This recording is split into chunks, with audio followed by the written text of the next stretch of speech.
I get emails and questions about what to do to apply to study in the US. And the first thing I always say is, have you taken your standardized tests? Hello, my name is Winnie from Winie Student World, and today I am going to share the exams you need to take to apply to study in the United States.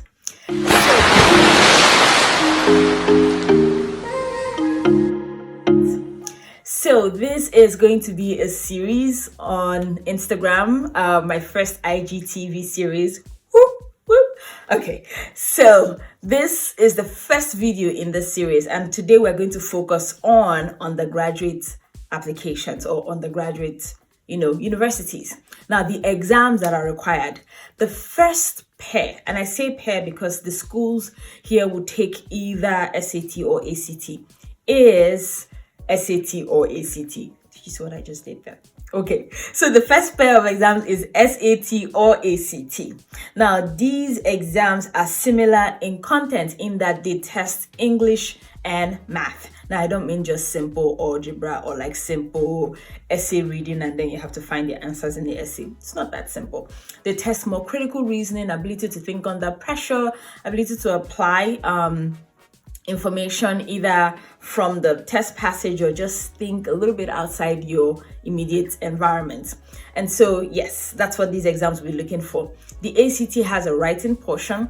The SAT used to have a writing portion and they took that out, or it is now optional. And so, my recommendation is that if you can afford it, to take the SAT or ACT and then apply with your highest score.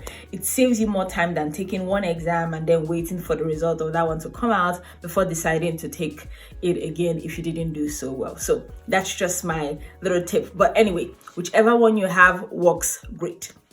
The next exam option is the SAT subject. Now, not a lot of schools require this, but I find that schools that are top in their field, so for example, MIT is well known for engineering, may require a student to take the SAT subject exam. Now, this exam is different from the regular SAT in that it tests particular subjects.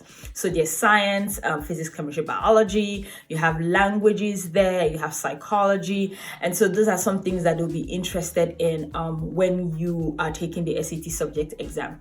Now, I have heard that it is a little bit tougher or harder than the regular SAT because you have to actually know some subject content area. Again, check with your school before you decide to take or not take this exam.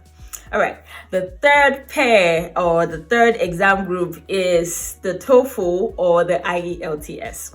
Now, these two exams check your ability to speak, write, and understand English language. Now, as international students, some schools will want to make sure that you'll be able to cope with English because here English is a language that is used in schools. And so they wouldn't want to bring a student in who will struggle with that. And so with that being said, not all the schools require you to take TOEFL or IELTS, especially if you're from an English-speaking country like Nigeria, in my case. You may not be required to take it. But if you're from a country that is not English-speaking or you're not from the countries that are exempt, you will be required to take the exam. There are also some other schools that just require everybody to take either of those exams. My suggestion is that if you can afford it, you take it. It's better to have it and not need it than need it and not have it. Especially because some schools will take both the TOEFL, the SAT, or the ACT into consideration when they're deciding on not just admission decisions, but funding, money, scholarships, and all that. All right, now, 2 reasons why you should take standardized tests. Because I've had people ask me, well, is it necessary? Is there a way around it? And granted, a lot of people are scared of exams. I get it. However, these are 2 main reasons why you should seriously consider taking standardized tests. The first one is the schools that don't require standardized tests are far and few in between. They're very rare to find. And so your options already become so slim if you don't take the standardized test. Now, that on top of the fact that you will not be eligible for funding in so many places if you don't have a standardized test score. Because what the test score will do for you is put you at the same level with people who studied anywhere else in the world, including the US, and give the admission committee some kind of level playing field for them to assess your abilities as a student.